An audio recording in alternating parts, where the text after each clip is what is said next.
Um, I want to say like relatives. I wouldn't say directly my mom or my dad, but I grew up in a very huge community. So we had huge gatherings and parties, and it was kind of defined what girls would do during the parties and what boys would do during the parties. I didn't question it. I just kind of grew up thinking, okay, well, guys sit down and talk with each other, and ladies run around and cook and prepare stuff for everyone to enjoy. So I think that was my introduction to it. I grew up in very immigrant, affluent neighborhoods. So I think we kind of all had the same understandings as what girls and boys were supposed to do. I can recall for school projects, girls would always just directly get together and think about, I don't know, like cliche girly things like, oh, we have to make this pretty, or we have to think about the snacks. And then guys would get together and think about the logistics of the projects or the events. So I think even subconsciously, we kind of all agreed that, okay, well, this is what we get from home, communities, and we'll bring that to school as well. I really want to find a title, but I just have all these random rom-coms that I used to watch. There was one called 10 Ways to Lose a Guy, where the girl, I hope everybody knows the movie because I'm not good at explaining. But I remember this guy giving her all these advice about what guys want and what makes guys interested and what girls want and blah, blah.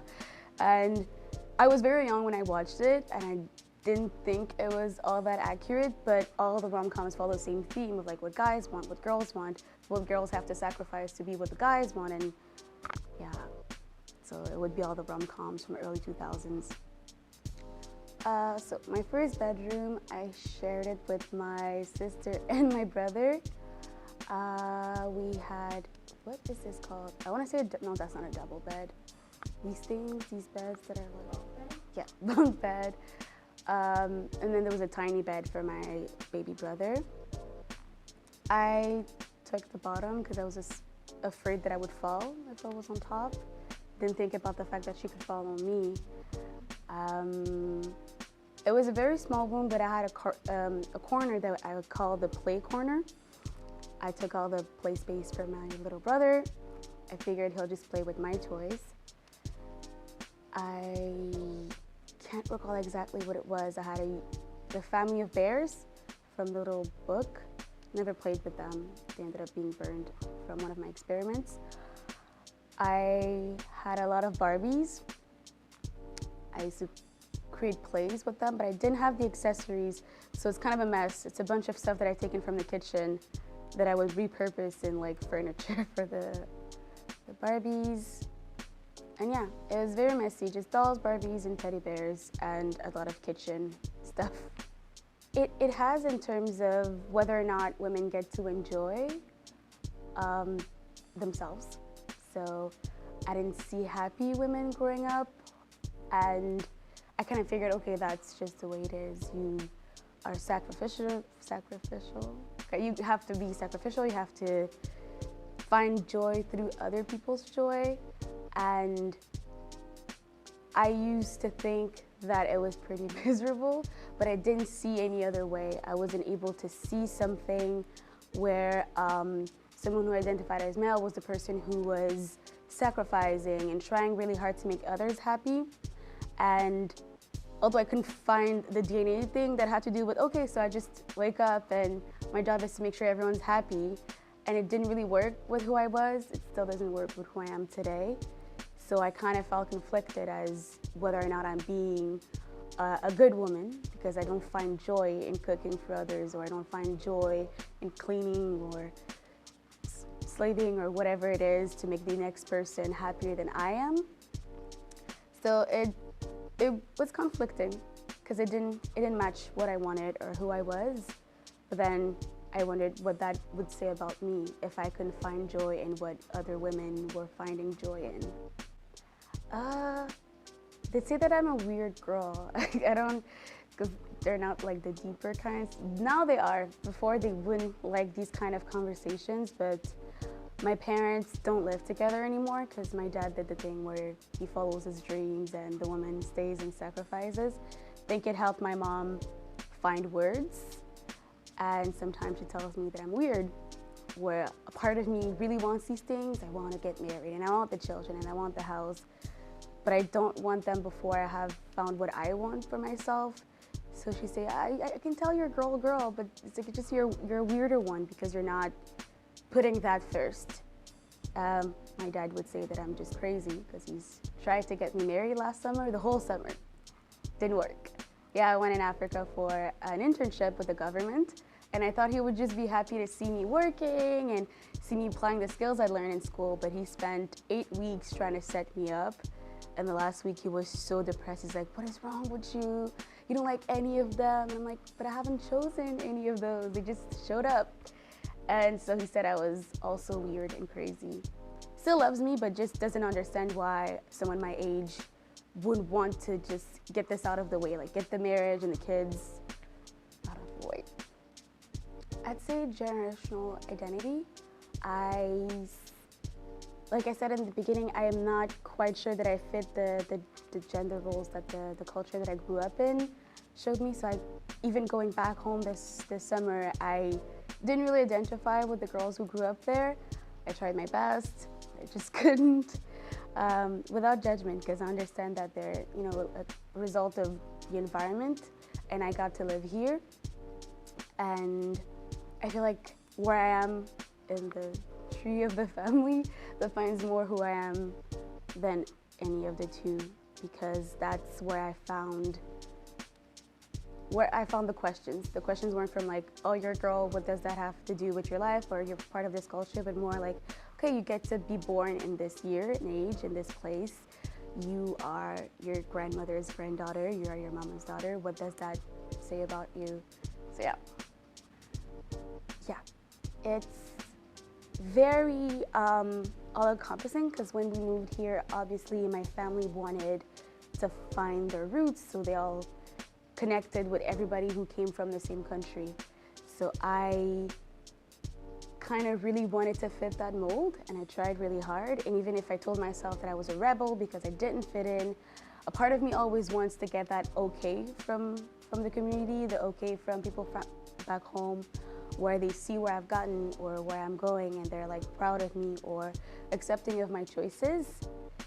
So yeah, I have dreams, but sometimes I have a very hard time going after them, because I think of what's going to happen if they find out. Are they going to be supportive? What are they going to assume from that decision?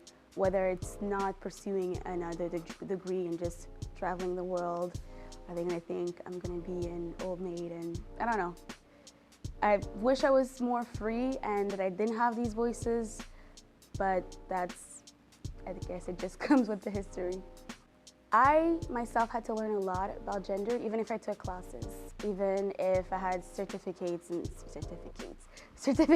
stuff like that. It still was like on paper, on books, on documentaries. It wasn't in my everyday life. I didn't really know how to have these conversations. And it was even harder because I grew up in a family that didn't understand differences at all, and would see something different on TV and just call it evil or just call it unnatural. And sometimes when I tried to have these conversations with my mother or my father, I don't want to upset them, but I don't want them to upset another person either. So I'm always a bit in the middle of thinking, what if I have a family member that one day comes out and I'm the only person who like secretly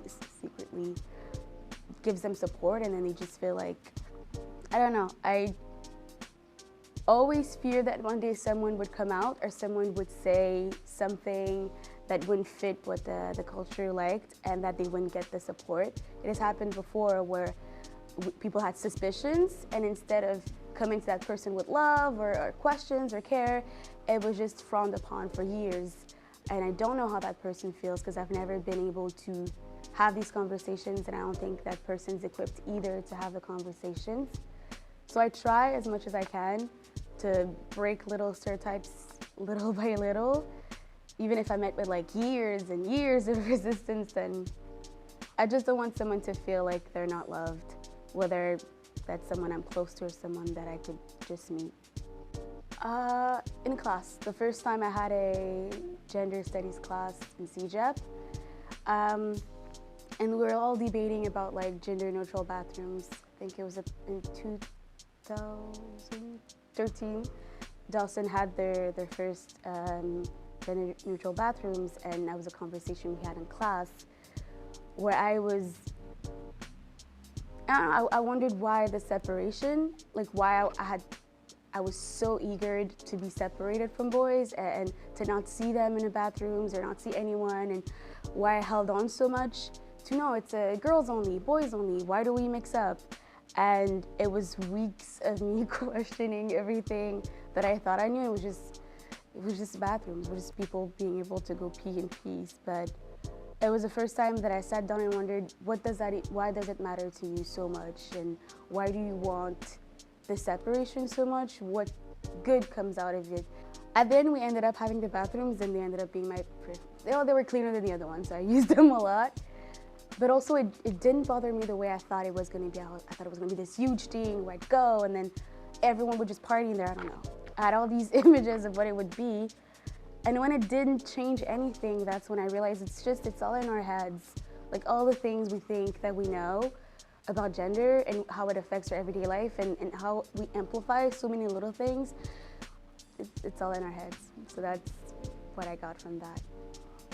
I come from a religious background, and that was really tough for me because I wanted to uphold what God was telling me to do, but then I couldn't find any proof that he wanted me to hate a certain group or be upset with a certain group. But then you go to church, you go to meetings, and you're like, no, these people, and blah, blah, blah. And I'm like, but show me where, like, give me some pointers.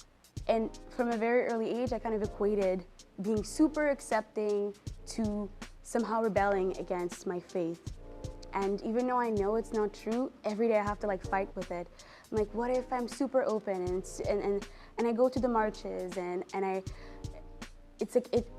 I think of how others who have faith will view me rather than how I view myself. It's been very, very hard.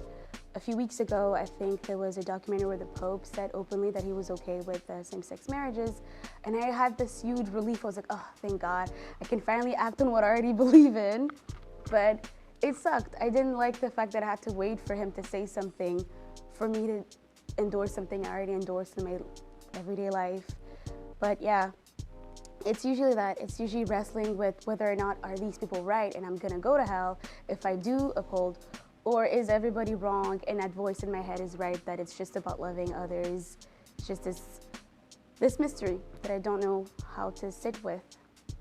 How?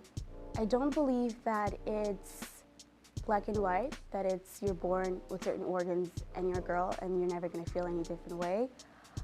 How it changed, I think it was encountering people who were going through either transitions or questions and seeing how I could never imagine what it felt like.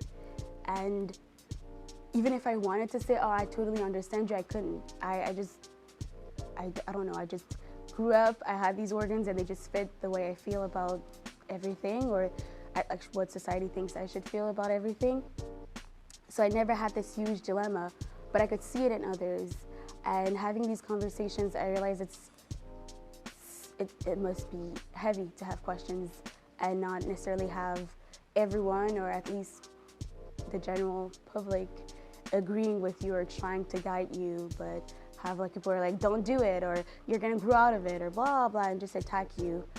And being there for people, whether or not understood what was going on, and just listening kind of made me understand that I didn't know, and that I could do was just learn from people who actually could tell me what they were feeling, rather than me trying to rack in my brain what that means or what's the process, or yeah. I always try to have really realistic goals because I'm an overachiever. But going back home, I think it's really important for me to travel there as much as I can, just so that I can help people who don't necessarily have the access of, I don't know, services that we have here, where if I had, God forbid, a question about my identity, I could find someone, or I could find a place where I could talk about it and not feel like it's gonna be front news and everyone's gonna shunt me. I enjoyed the conversations that I had with the elders, just about virginity and relationships and all that crap. And being able to say, like, to demystify or break all those weird biological explanations for what the rituals that they've been doing. And even if I didn't change the mind of everyone, just a few people who are open to having these conversations, I feel like they'll be more gentle with their daughters or their sons. And yeah, I try as much as I can when I see an opening to say, well, you know, maybe there is another way for you to think, or what about that, or did you ever speak to someone? And I find that these conversations, if they come from an advocate rather than the person themselves, because sometimes they just can't, it helps smooth things out, or being kind of like a middleman rather than the, oh, I know everything, or I know nothing. So yeah, I'd like to shy out and be someone who can start these conversations with more rigid individuals. Well, if I was elected leader, I think the first thing I'd do was just elect other people that inspire me and are also leaders and that care about these subjects, so that it wouldn't just be me, but they could see other people in their cities or in their municipalities that also have these interests at heart. I never really thought about it too much. I always thought the key of it was how we communicated in the media. I think that if you do things that don't reach people, it doesn't really matter. Like if you just focus on one thing and it does, well, my words. If you only focus on one medium or just one way of communicating, it might not reach everyone. So I'd like to change the landscape of the media in Quebec. I think that would start conversations, because everything we see, even the reality TVs that we have here, everything is always sending out the same story about genders and identities and cultures. And even if we have these little movements here and there, they're not the ones that we can see effortlessly. Like, you have to look for them. So I would like them to be more accessible and be part of what you click on. You can see it. It's not something you have to, like, it doesn't have to be on demand. So I don't know if this is 5 things, because I really can't think of others, but that's what I would do. I haven't been asked about gender in a very, very, very long time. Mostly because I think the circle that I run with, sadly, is not that diverse, so the conversations never really arise. So I think just knowing that I can have these conversations, I'd like to, I don't want to say propose them, but like bring about when convenient or when relevant. In terms of actions, I think it's a big one. Try to be more vocal on social media. Because although I know the answers of solutions, I'm really rarely the person who will jump and do it. Like tell other people to do it, or like, oh, suggest here and there. But I'm always afraid to use my platform because of the angry aunties or whoever might see it, and then just to become hell in the comment section. But I'd like to be more courageous about the things that I believe in and apply them, rather than just keeping the intellectual information for myself.